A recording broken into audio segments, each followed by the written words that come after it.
Hey guys, and welcome back to another episode of my Let's Play a Perfect Final Fantasy VII. So where we left off here, we were heading back into Mount Coral, and we're going to be moving forward to Gold Saucer. So go ahead and head down this bottom route here, and we'll get some dialogue and story.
Alright, so at this point you have the option to go ahead and say don't go on, and you can go make another save. I actually recommend doing that if you're not comfortable with this, but I'm going to go ahead and just hit go on, but I would recommend to anyone else that's not comfortable to hit don't go on, run out, save at the world map real quick, and then come back so you don't have to go through all that dialogue if you need to reset. But I'm going to go ahead and choose go on, like I said.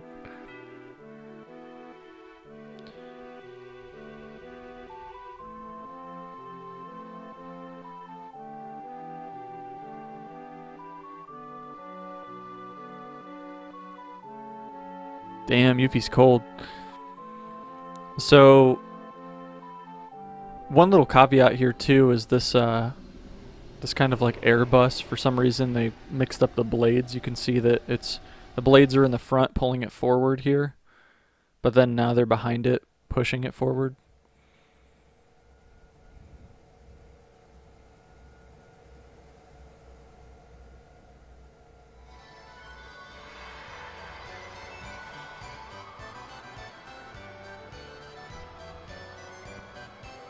So this is the exuberant gold saucer, which is very ironically built next to basically a super poor town. You have this giant casino game center place.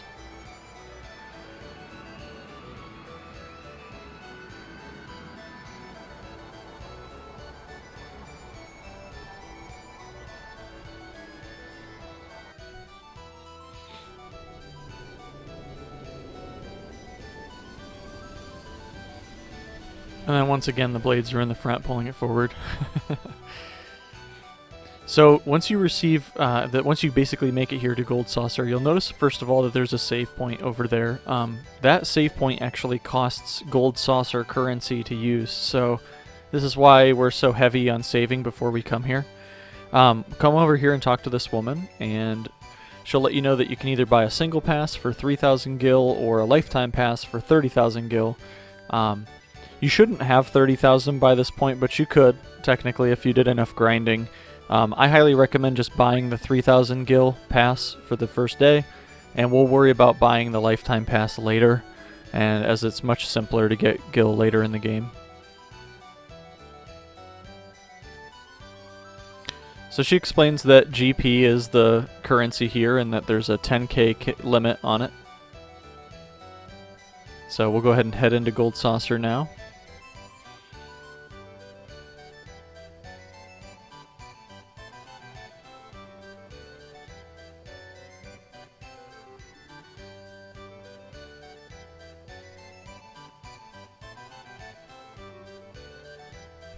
Now Eris is being a little harsh.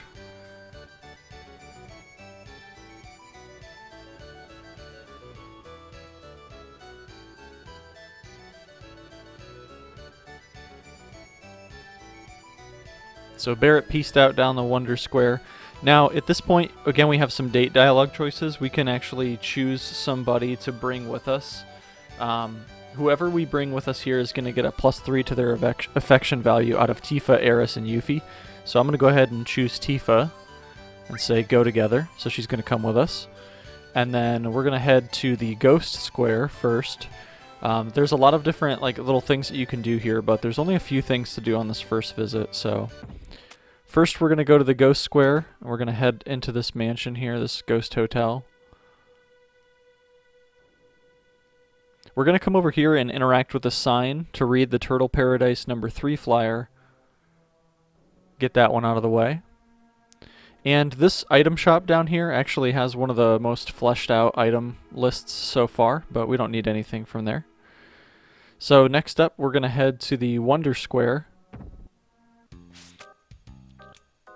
And we're going to run into an interesting character.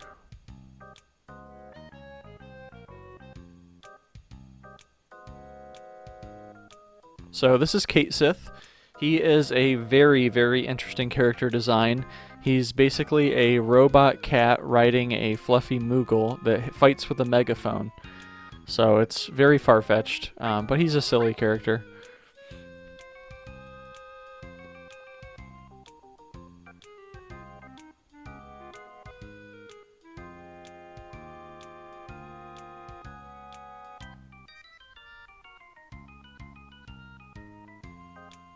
It's got a pretty jivey theme, though.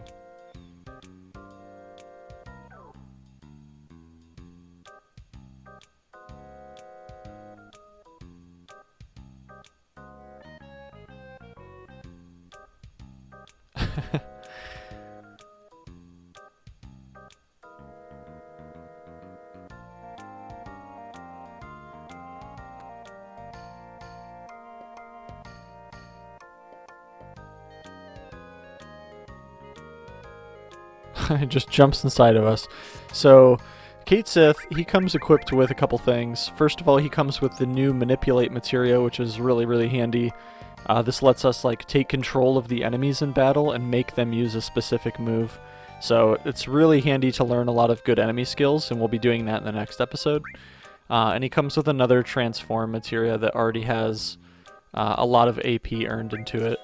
So he also comes with that silver armlet, which is a really good accessory. So let's just give him a carbon bangle for now, and we'll take that off of him. And like I said, he comes with a megaphone, so he has a yellow megaphone at the moment. And limit-wise, he's kind of cool. He has a move called Dice, where he rolls dice and does damage based off of that. It actually can hit extremely hard for this point of the game. So this is the real Wonder Square. There are tons of mini-games for you to play within here. They cost gil, and then you can earn GP by playing them. If you come to this woman here, you can exchange your GP for prizes. So this gold ticket is the lifetime pass, so that's one way to earn it as well without spending 30,000 gil. So you can actually get it much cheaper here. These items are okay, of course, and never buy this question mark item, as it's basically just a chocobo breeding item that we can get later in the game. So don't worry about that, it's nothing special. But yeah, the best way to truly earn GP is by playing the Super Dunk game. There's an interesting timing pattern to it, but nothing out there. We'll come back here into the back room first, and we can play the G-Bike game that we played earlier. There's a snowboarding game, but what we're going to do is come over here to this Moogle game. This guy's watching closely, and if we do this correctly, we'll get a one-time 30 GP, which is super helpful. So it's going to cost us 100 gil.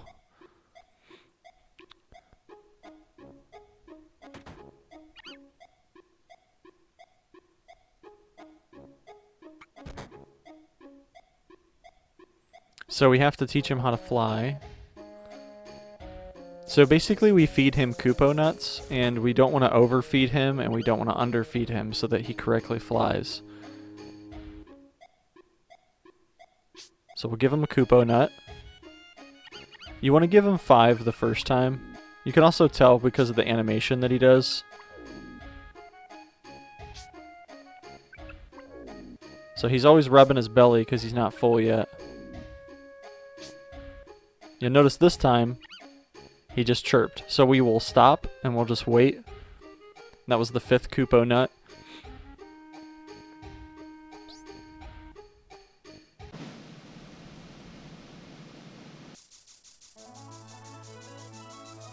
Cool. So now he's flying.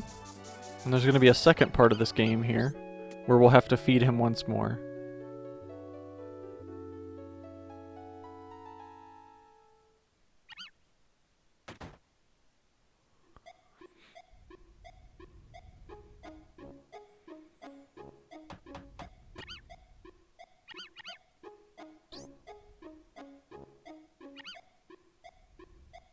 So now we need to feed him 3 Kupo Nuts to once again fill his stomach.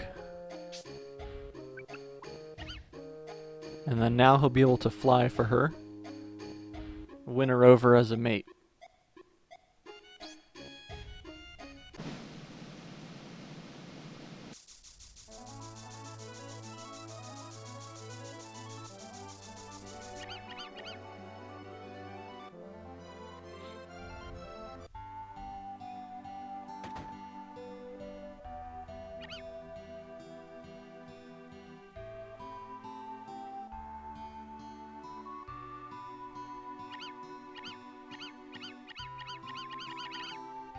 And just like some Yoshi story, there's a whole bunch of little different colored Mogs.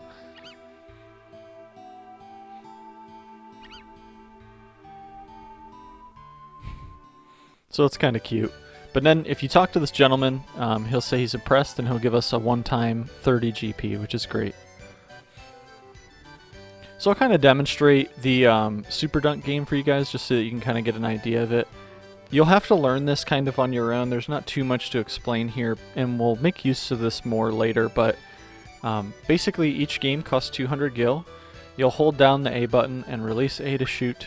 So once Cloud has the ball, there's a timing pattern. You'll notice between Cloud taking a stance that you can either hold like literally if you timed it out, it's probably about 1 second or half a second that as soon as he basically gets his posture fully in set where he freezes, that's when you want to let go. If you hold too long, you can still make it by bouncing it off the backboard, but if you shoot too early, you'll miss, and if you hold too long, you'll overshoot, and then you'll stop. Now, every time you get, I believe it's 10, it'll give you a chance to double up your GP. So off of one play, you can get 300 GP, which is the best way to make GP. But there definitely is some tricks to the timing pattern. So this is a great way to do it, although it's not totally necessary. But this is probably the best game to play. All the other games are either random number generated or a little too difficult. So that's just my opinion, but I think a lot of people feel that way. So now that we've done this, we're going to go ahead and head back, and this time we're going to head to the speed square. Now the speed square has an optional challenge here as well. Here as well we're going to meet, this is Dio.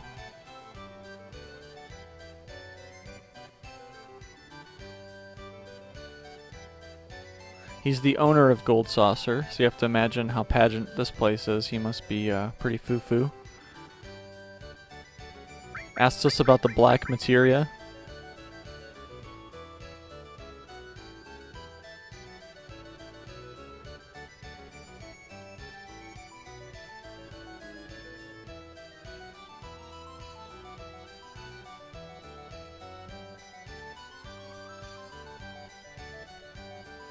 So he tells us to come to the battle square because that's actually the place where we progress the story.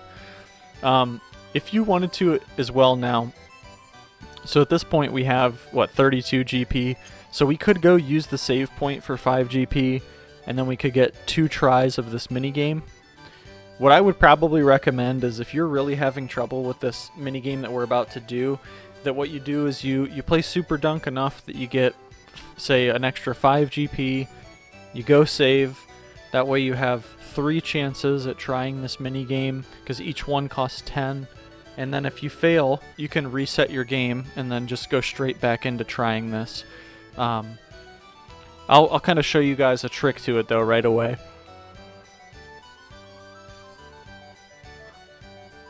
So this is a speed square. This is a mini game where we basically ride a roller coaster.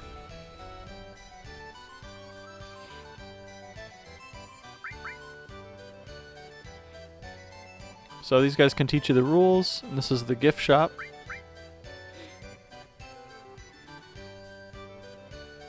Oops. And then just go ahead and head up to this guy here on the front. Wow, that's a pretty tight little walking pattern. There we go. So, as he states, it costs 10 GP to play. We're going to go ahead and pay. They're going to bring us around. Alrighty, so once we make it onto the roller coaster ride, you'll want to move your cursor around.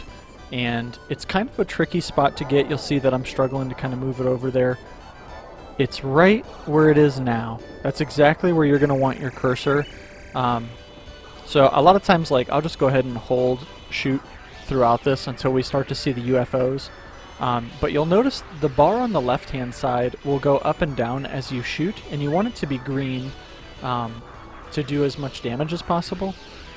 So you'll notice a lot of people will, like, spurt or burst spray, and then they might even like swipe the crosshair. But you'll see here what we're going to do is this easy trick where if you keep your crosshair here, when we get to the blimp, which is right after the UFOs, which is coming up now, we will let that bar build back up. We're going to slow down here, and as soon as we get to the propeller, we're going to shoot the propeller, and it's going to give us a drastic amount of score. So you'll see here, shoot the propeller. And so to get the umbrella, which is the strongest physical item for Eris in the game, you need to score over 5,000 points, which you can do manually, but it is rather difficult. So I recommend just using this propeller strategy and taking it out this way. And so I'm just going to speed things up here as we get through this. And that's it.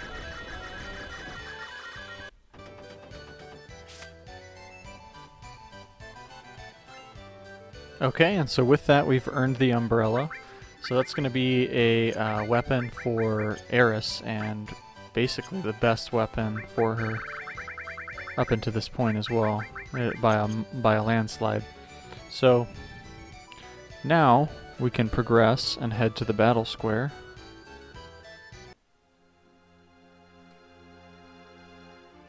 And you'll see here that this soldier falls over.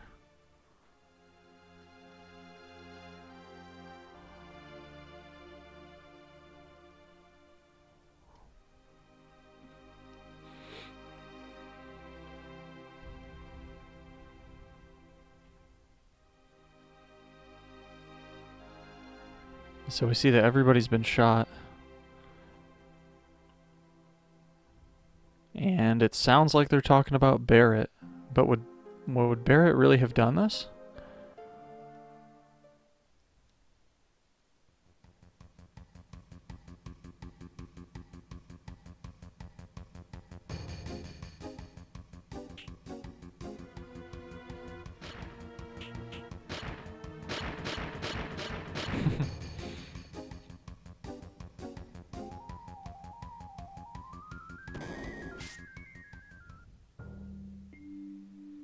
So we get taken down to this desert prison.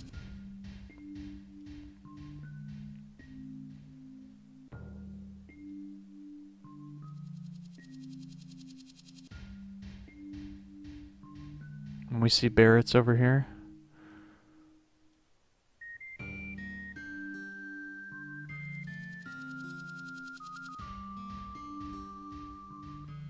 And so we have a chance to kind of move around materia and whatnot, so let's go ahead and very quickly set up our party.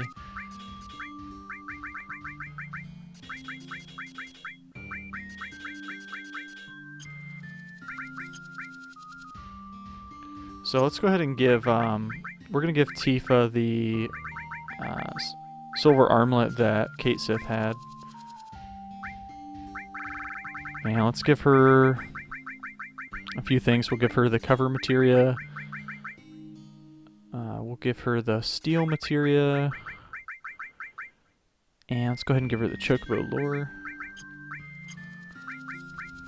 Cloud's going to be hanging with us, so we'll give him some other materia that we want leveled up. So we'll do... the manipulate is the new materia that we'll be using a little bit here, so let's grab that one.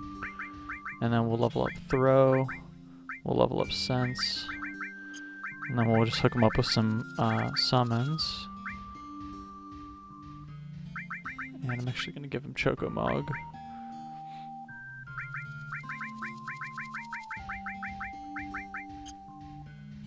Let's go ahead and we'll give Kate Sith the Restore All combination. And we'll give him we'll give him the enemy skill that doesn't have Match or Magic.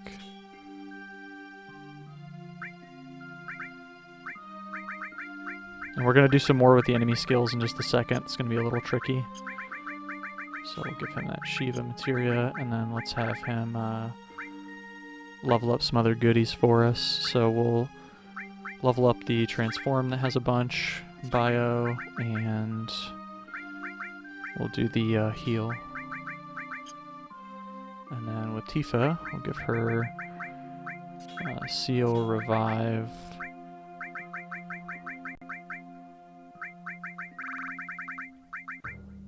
And let's give her Earth. And we'll do Lightning. Okay. So we're pretty well geared up. And let's move towards where Barrett was running to.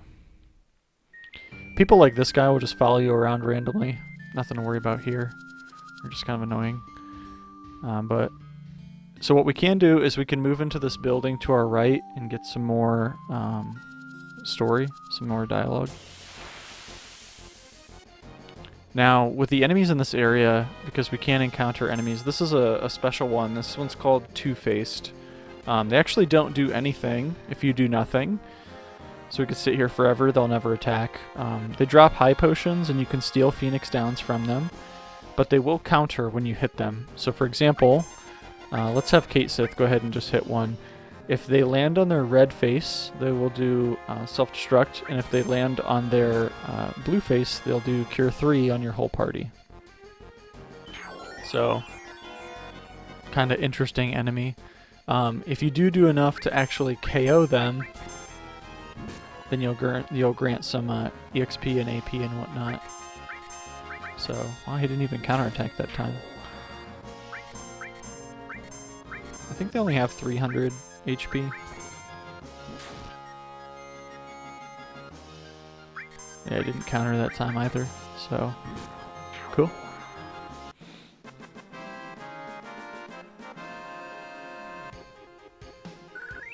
Yep, so we got 20 AP because we took out 2 of them. If they use their ability, it doesn't count towards EXP or AP. But here we're going to get some more story on Barrett.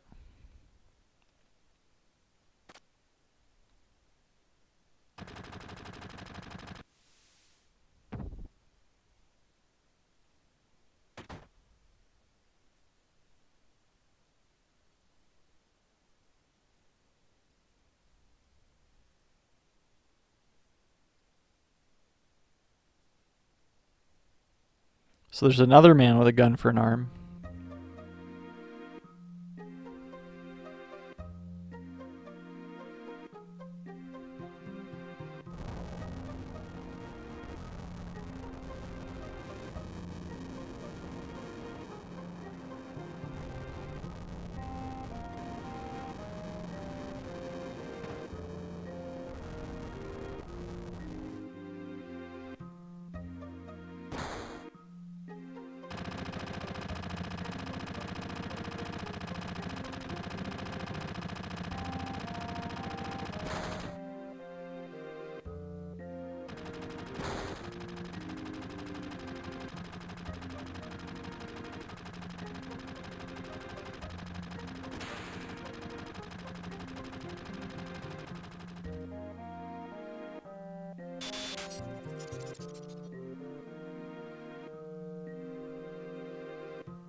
So there's kind of the origins of Barrett getting a gun for an arm.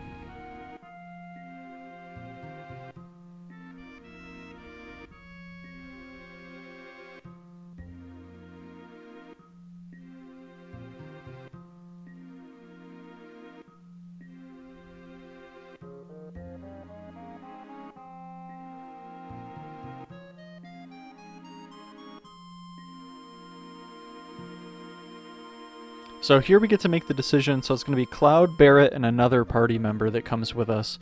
Whoever we choose here is going to get an affection bonus. If we choose Eris, she gets a whopping 10. If we choose Tifa, she's going to get a +3, and if we choose Yuffie, she's going to get a +2. I'm just going to keep Tifa with us. That'll be fine. And then let's go ahead and just make some quick changes to the party. So I'm going to give Barrett the Protect Vest, and we can actually give him the silver armlet now. And we need to upgrade his weapon big time, so we'll give him the W machine gun for that double growth. So let's go ahead and give him some new materia, and we'll have to grab the stuff that Kate Sith had. So let's bring over whatever we can from Kate Sith.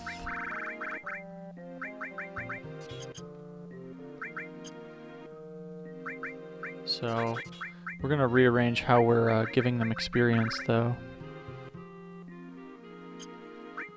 And we'll give him the other enemy skill in just a moment. So let's do... Yeah, we'll do it this way. It's fine. Doesn't matter too much. We can give him one more materia temporarily, so we'll give him... Actually, yeah, let's do it this way. I don't care so much about this as I do heal. So we'll put poison here. Okay. So now that we got the squad together, we can head around the building here and head over to the truck. And the truck acts as a free inn. So we're going to come over here and rest for the night. This will give Tifa her HP back and MP.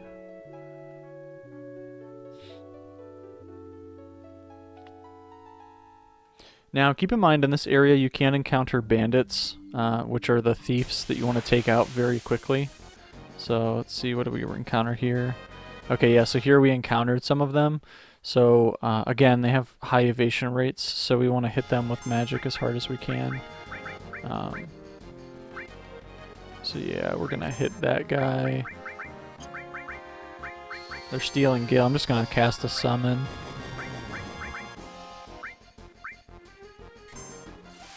Man, that guy pieced out fast. That's just an example of how ridiculous they can be.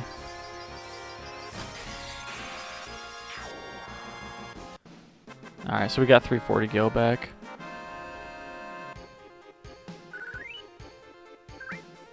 Okay. So yeah, just be careful of the thieves.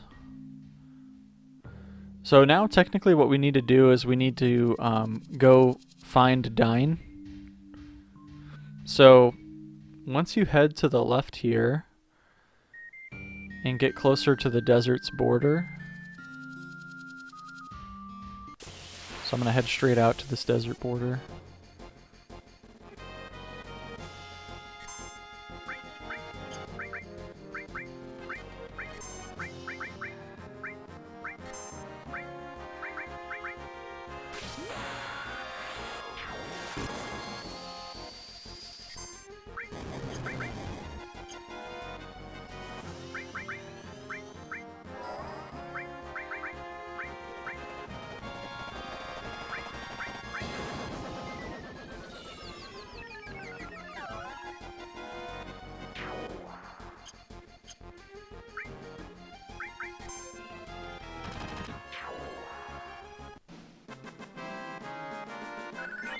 Now the thieves in this area, you can actually steal X potions from them and they drop tents, so they drop good stuff.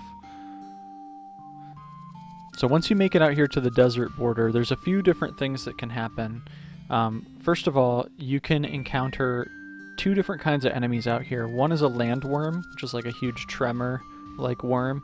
They drop ethers, but you can steal turbo ethers from them They're weak to ice, and they resist fire and earth. If you don't encounter a landworm, there's a 6% chance that you would encounter a cactar, which are an awesome enemy to encounter. They're kind of difficult though. They resist fire, ice, lightning, earth, water, gravity, all kinds of stuff. So there are really only two things that you can hit them with well at this point would be Choco Mog and Metro Magic. So highly recommend using those if you do encounter them.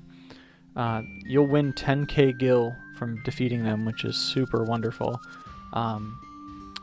But you don't get any kind of like EXP or AP or anything special.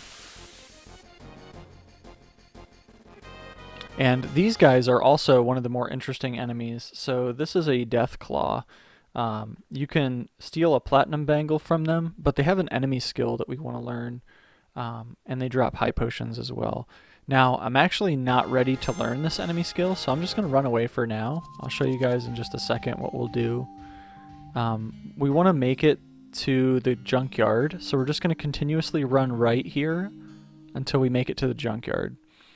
In this junkyard, we can encounter those same Deathclaw enemies as well as these Bull Motor enemies. So what we're going to do is we're going to give another character our enemy skill. So we want Tifa and Barret to get hit by Laser, and we want Barret to get hit by Matra Magic. So Matra Magic's an easy one, it's an AoE. The Laser, though, we can manipulate to kind of get that skill learned a little bit quicker. So we're looking for Bull Motors and Deathclaws, which we found. So we'll want the Bull Motor in the back to use Matra Magic. Those enemies too, they drop ether. You can steal X potions.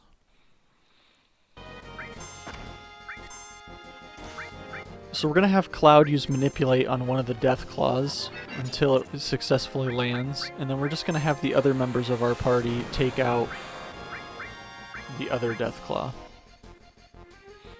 And now we can take out the Bull Motor in the back as well. So now Cloud's turns are this Deathclaw. So we're going to basically just keep skipping that turn. Or we can have this guy attack his ally. So we can have him hit the Bull Motor, for example, now that we have control over him. So there, Tifa learned Laser. So now we just need to use Laser on Barret. And then we should be good to take him out. So I'm going to try to cast some limit breaks here.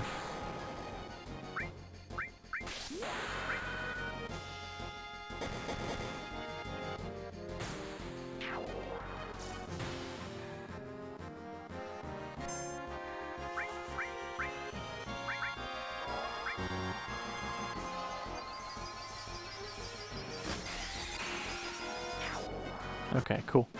That was a little sloppy, but we got it done. And Tifa learned another limit.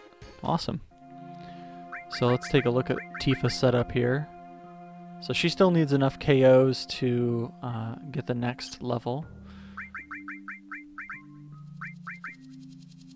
So now with Tifa, let's go ahead and we're going to go ahead and remove everybody's materia and prep for a boss battle for Barret. So quickly here, I'm just going to give Restore All to Cloud, let him cure up everybody.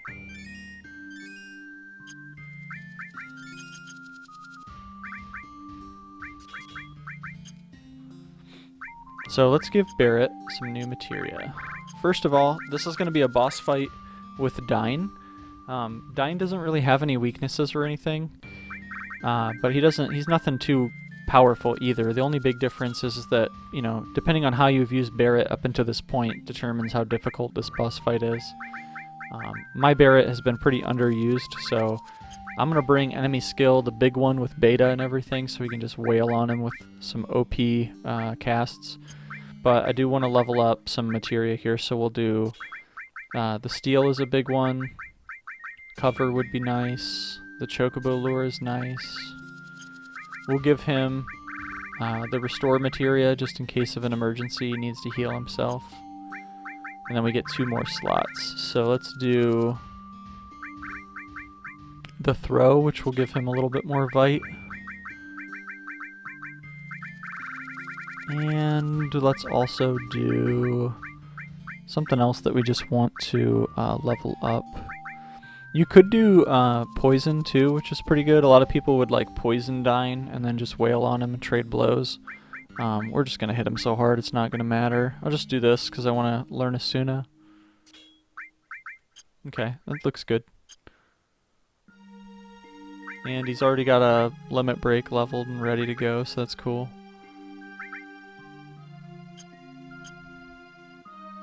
So once you walk through the screen here, we're looking at battling Dine now.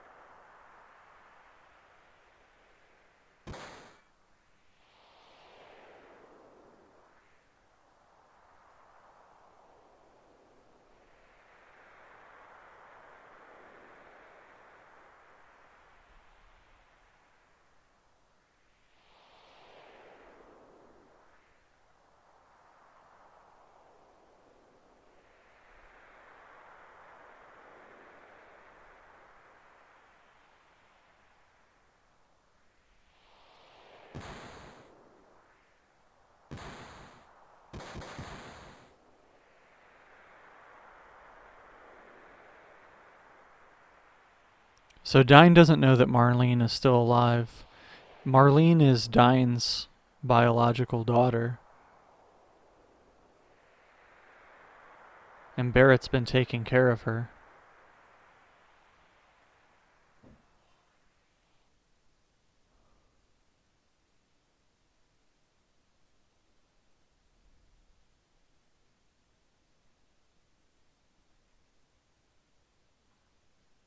So Dine's just nuts at this point. He wants to take Marlene and kill her and kill himself so they can go be with Eleanor.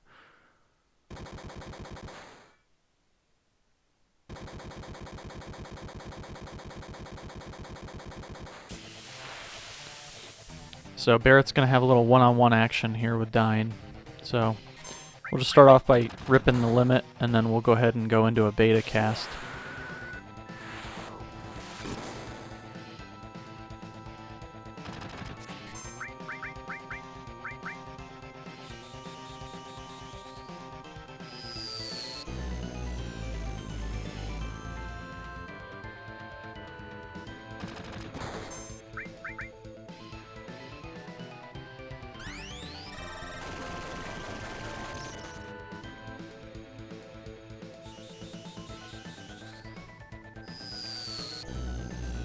And that should be all she wrote.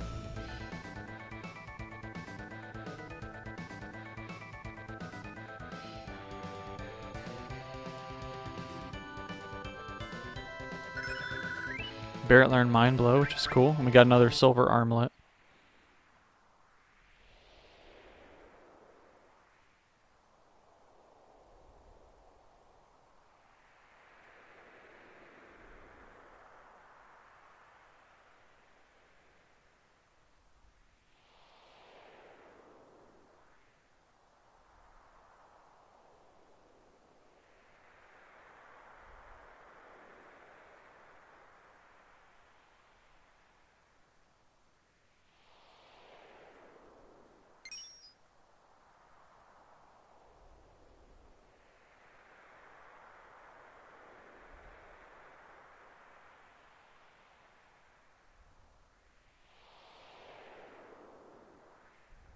So Dine jumps and takes his own life.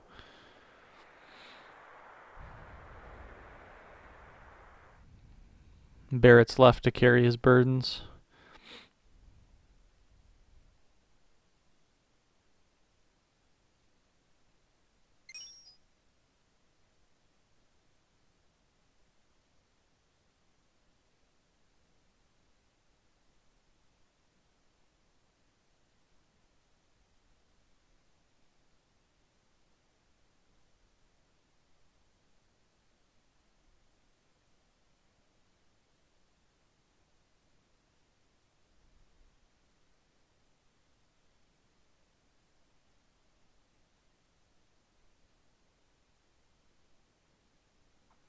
So we have to choose one member to send up. Naturally, we send Cloud.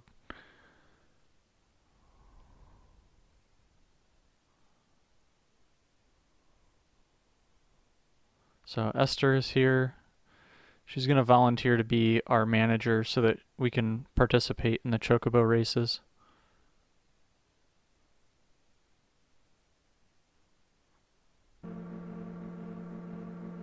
So if we win the Chocobo race, then we can get out of this prison. And we already know how to ride one, and I'll explain that to you guys.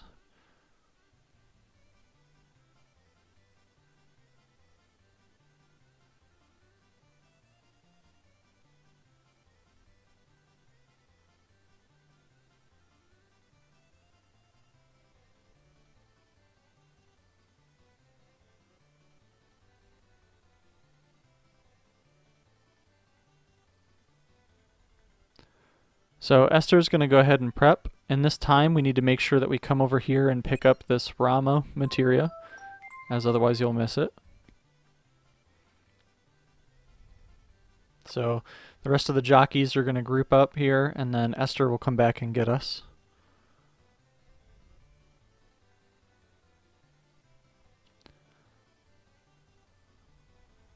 Okay, so what's going to happen is as soon as the race starts, we're going to hit the select button, in my case the minus button, switch to manual. We're going to hold basically R1 and R2 at the same time. That's going to boost our stamina bar there, and then we're going to hold Y, which is going to speed us up, and then we can also hold the B button, which is going to put us into like an all-out sprint. And you can see that's consuming our stamina bar along the left-hand side, but that's fine. We can basically use that to pull ahead from these guys. And we already have a ginormous lead at this point. It doesn't really matter what we do. But we can burst speed as much as we'd like here still. As long as you're holding R1 and R2, you're regenerating your stamina, which is great. And so you can see on the mini-map we have a massive lead. But this kind of always reminded me of Rainbow Road, this area. Then we can use the rest of our stamina to cross the finish line. And once the other goons catch up,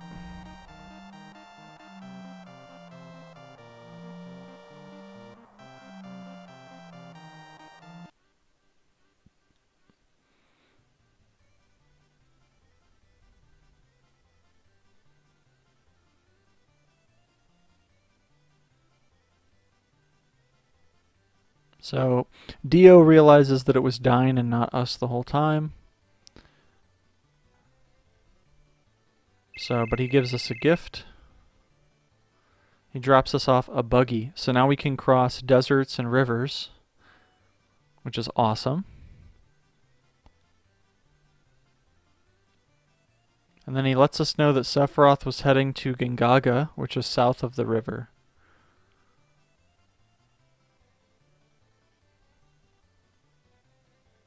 Cool. So now we can choose who we want to bring with us for the party. What I'm going to do here is I will keep Barrett and Tifa, as they both need a little bit of attention at the moment. And it's going to give us a quick walkthrough of the buggy. So if we didn't already go ahead and fight that harpy like we did to learn Aqualung, this is a great time for us to learn Aqualung here as well. So both of our enemy skills have Aqualung, so we don't technically need to do that at this moment. But if you did, riding around in this desert area is going to let you encounter the harpies, so that you can do that, as well as the flat beats for TS bombs. But our next goal is going to be actually to come up and head back over to the Costa del Sol here, because we're going to take the buggy around and do some optional stuff to kind of get other enemy skills and get some extra hidden items and do Fort Condor and all kinds of stuff. So that'll be in the next episode. So I'm going to go ahead and prep up the party, and I will see you guys in the next episode.